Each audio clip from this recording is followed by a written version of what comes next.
Alright, hey there guys, my name's Wes, and today we're going to be working on a site called Scratch to make an animation or a story. Um, an animation is really anything you see on TV or in a movie that isn't live action with real live people in it. So it can be a cartoon, it can be computer animation, claymation, stop motion like the Lego movie, even flip books are a kind of animation. But anyway, today we're going to be making a story and animating it ourselves. So we're going to have some characters move around, maybe change costumes and say some things. Um, First things first, you're going to need an account in Scratch. If you don't already have one, that's okay. I will leave some instructions along with this video to show you how to make one. Just make sure you have parental permission first, and don't use your real name, don't use your full name. A nickname or something like that would work best. But when you're ready to go, you're going to go to Scratch, the home page, and then there will be a little tab right in the top left hand corner of your screen that says Create. You're going to click on that and it'll take you to a screen like this. So we're going to need to choose two, maybe actually three sprites and a background. I don't want to use Scratch the cat, so I'm going to just click the garbage can there and delete him. Let's make a story together first, and then after we've made this, you can make your own and share them. Let's really let your imaginations go wild and see what you guys can make. But we're going to need a background, so you're going to click down here to choose backdrop, and there's a little picture of some hills in a blue circle. Click on that. I think I want to make a basketball story, so I'm going to click basketball 1 for my backdrop. Then I'm going to choose my sprites. You know what? Andy looks like a good sprite to start with. He's a basketball player after all. And then I'm going to choose another sprite, and I'll have that one be this duck. I love this duck. Alright, drag them where you want them, make them the size you want just by clicking in this number here. He's a little too big for me, so I'm going to change that to 80. That's better. Alright, another thing you can do, so first, before we get too far, the characters you're clicked on, or the background, they're going to be highlighted blue, and that means whatever you put here, that affects this backdrop or this sprite. So pay attention to that when you're building your code. But you can also, so I'm clicking on Andy. The reason I chose him is because he has a lot of costumes. If you go up here next to the codes tab, there's some costumes. You can pick which one you want him to start as. There you go. And then we're going to change those costumes later on. So what we need to do first is we need to start our code. So we're going to go to events. I'm going to click on my duck. I'm going to grab the block. First one says when green flag clicked under events. And what should we do here? I'm going to make him say not hello, but if you go to looks, it's the second circle, purple color, grab the say hello for 2 seconds block. I'm going to change hello to you can do it. And we'll say it for 1 second. So type what you want him to say in that first circle and for how long you want it to pop up. And when you click the green flag, a little speech bubble pops up.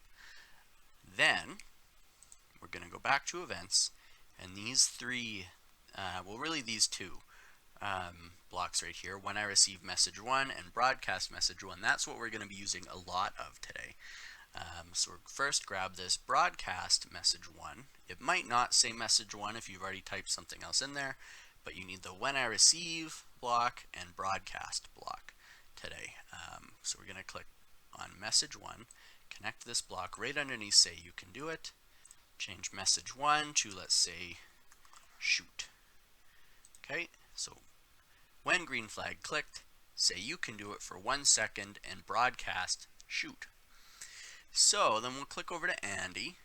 Alright, and we're gonna go here. We'll go when I receive shoot, grab that block, third one from the bottom of events, drag it over, and what do we want him to do? Well, we want him to take a shot, so we'll click on looks. We'll say, I'll try my best. Oops. Okay, I'll try my best for 1 second. Then we'll have him still in looks.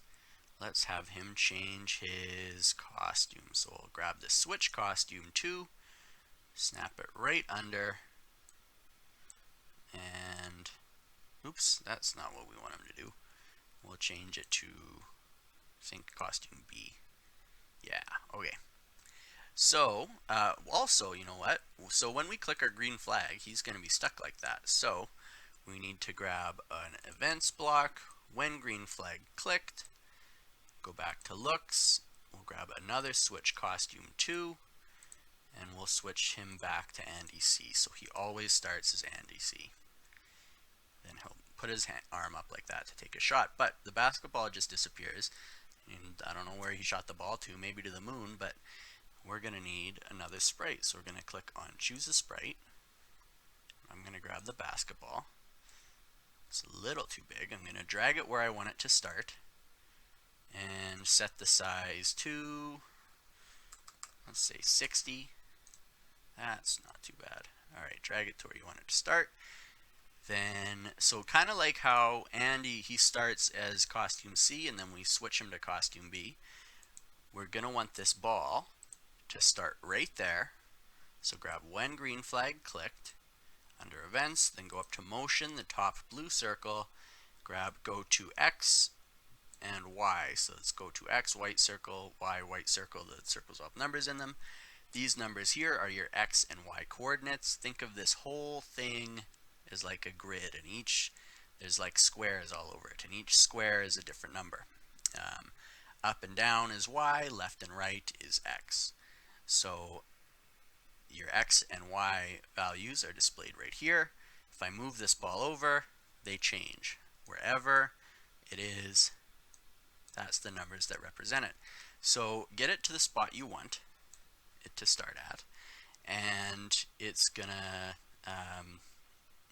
when it's starting there, wherever it is, it shows the X and Y coordinates in this block to start. So you don't have to go in and type them in, but make sure they match, which they will if you put it where you want it first and then grab the block. So we're going to want that, and you know what else? When this starts, this ball is just going to be floating above his head while he's got another one on his lap. So let's go to looks, purple circle, scroll down just a little bit. We're going to grab the block that says hide. We're going to hide it. You can grab another one that says show, but don't connect it to anything yet.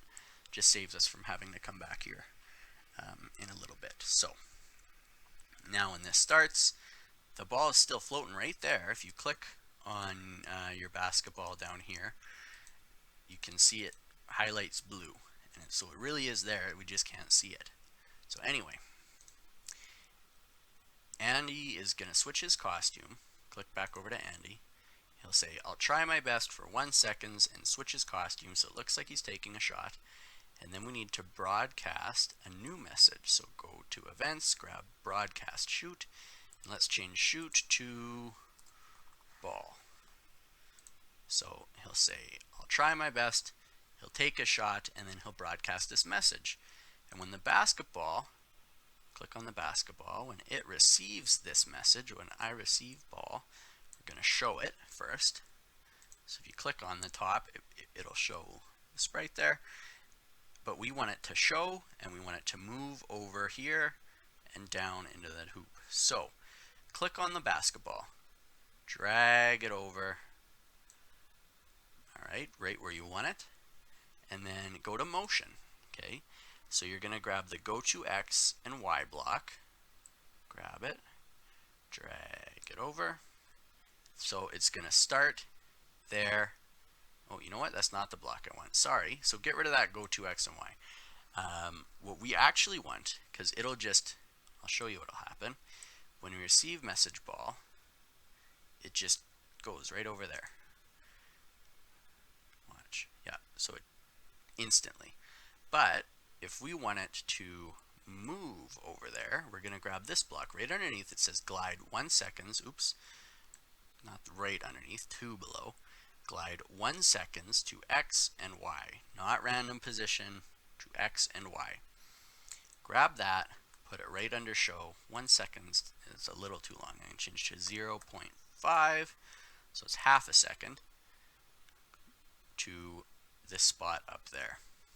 Alright, watch what happens. You can do it, try my best, then you see the ball move. So we get it up there, and we want it to go down through the hoop. So click the ball, drag it where you want it to land, let's say right there, and grab another block, glide 1 seconds, 0.5, just like that. Now let's see what happens. You can do it, I'll try my best, up and in. Alright, and now, after that's done, let's go back to events, broadcast a message. Let's broadcast message, you did it. Alright, so ball goes in the hoop, lands on the ground, and then broadcast a new message. So let's pick what our other sprites do when we broadcast this message. We'll go, the duck will say, when I receive, you did it. You have to make sure you're clicking in these screens here to change your message to what you want it to be. When you receive, you did it. Go to looks, and we'll say, told ya. For 2, I'll leave that one at 2 seconds. And actually, you know what? Let's get rid of that block. So there's 2 different kinds of blocks here. There's say for blank seconds and say blank. So I don't want, since this is the last message, I don't want it to go away. I want it to just stay there. For the rest of the blocks, we have to grab the 4 blank seconds so that they'll disappear. Otherwise, they'll just pile up on top of each other, and everybody's going to be, it's kind of like when you're in a room of people who are all talking over top of each other. You can't hear what anybody's saying. You won't be able to read any of the word bubbles. So we'll change this one to 1, or we'll keep this one at 1 second, but we'll grab the just say blank. Yeah, oops. Told ya. And then he'll just say it for the entire time. So when our codes are done running, we'll just have a picture there. We're going to click on Andy, and what do we want him to do? Let's go, when I receive, change it to you did it. And you know what? That one costume I changed him into accidentally. We'll go to looks, and we'll have him switch costume to Andy D. So let's see what happens. You can do it. I'll try my best. He does it, and he celebrates. The duck told him so. There you go. So now we have a full story. It's short, it's sweet. You guys can play around with what you learned here, make your own. The one last thing I'm going to show you, it won't really make sense with this story, but you can choose another background. Let's see if we can find one. Let's see. Yeah, this one. Okay, that kind of works out pretty well there with the basketball in the middle. So I'm changing my backdrop to this. So we're going to click on our stage, on our backgrounds. So it's highlighted blue just like our sprites were. Go to events, when green flag clicked, drag that over. So when this story starts, we want it to have the background basketball. So we always want it to start as basketball, but maybe after he makes his shot, we can change this one, you did it, into looks. We'll switch backdrop to spotlight. There you go. So you can do it. I'll try my best. He makes the shot, they celebrate, and he's on stage there. So you can do that sort of stuff too, like maybe this duck in a story you guys make, he could walk up to somebody, he could say, hey, let's go to the beach. And you're starting off in a city or a park, and then you change the background to the beach. These blocks, so the way they work, it's similar to if you have a game and you're making a character run around, move left to right, or jump. So when you want your character to jump, you hit the space bar, and when the space bar is pressed, something happens. Instructions. This is a similar way to do that, where you can just watch, though. You don't have to play around with anything. Just sit back and enjoy what you made, your story. So go ahead, make your own stories. You can make your characters move around as well. You can make them visit different places, say different things. Go ahead, make your own. The last thing you're going to do, right up here, we're going to name our story. So we'll say, oops, let's say story, oops, story lesson. I believe this is number 5. Don't quote me on that if it changes. Story lesson 5. Click out of that. I'm going to save the story. When you're done, if you don't want to share your story, you can just click this blue block right here and see project page. If you do want to see your story, which I know I would love to see, you're just going to click this orange button right here that says share. Click the green flag. There you go. Just like that. You can also, if you want to share your story with other people, you can click copy link right here and copy this link, post it in the comments of this Facebook video. I know I would love to see them. You can also add it to a studio by clicking right there. I'll make a studio for all of our stories. If you want to share them in there, I'll call them Club Hub Stories, and you can share them so we can all watch what we all made. But yeah, you guys experiment, make your own stories. I would love to see them. You can also go back and watch some other videos. I think Mondays I'm going to do kind of more lessons like these, and then Fridays I'll post game tutorials, so we'll teach you how to make some games. This week is going to be a fruit catching game, dragging your mouse around catching some fruit. We've also got a top-down shooter coming up, platformers, a bunch of fun, cool stuff. So let me know what you think. I hope you guys enjoyed, and have a good day. Bye now.